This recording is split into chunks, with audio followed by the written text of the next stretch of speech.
यूँ तो आपने कई योगियों को सिर्फ हम साउंड पर मेडिटेशन करते देखा होगा। जी हाँ, यह वही हम साउंड है जो ओम बोलते समय सबसे आखिरी में निकलता है। साइंटिफिक रिसर्च में यह साबित हुआ है कि सिर्फ हमिंग साउंड से आपकी बॉडी में नाइट्रिक ऑक्साइड का प्रोडक्शन बढ़ जाता है। नाइट्रिक ऑक्साइड हमारी बॉडी का एक खास कंपाउंड है जो नर्वस, इम्यून और कार्डियोवैस्कुलर सिस्टम में होने वाली कई प्रोसेस हेल्प करता है।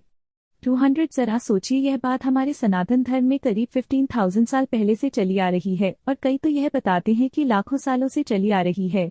यह कहना अतिशयोक्ति नहीं होगी। हमारी तो ऋषि मुनि थे, उस काल के साइंटिस्ट भी, जो लगातार ह्यूमन बॉडी को अपग्रेड करने के तरीके ढूंढ रहे थे, और मंत्र हमारे उन साइंटिस्ट के लिए एक तरह के टूल थे। अगर बच्चों को मंत्रों के पोर्टल समझाई जाएं और बच्चों से मंत्रों की चैंटिंग कराई जाए तो उनके ब्रेन का डेवलपमेंट अलग ही लेवल पर होगा। दोस्तों, यही तो है हमारा सनातन धर्म। दोस्तों, जानकारी अच्छी लगी है तो लाइक, शेयर, सब्सक्राइब जरूर करें।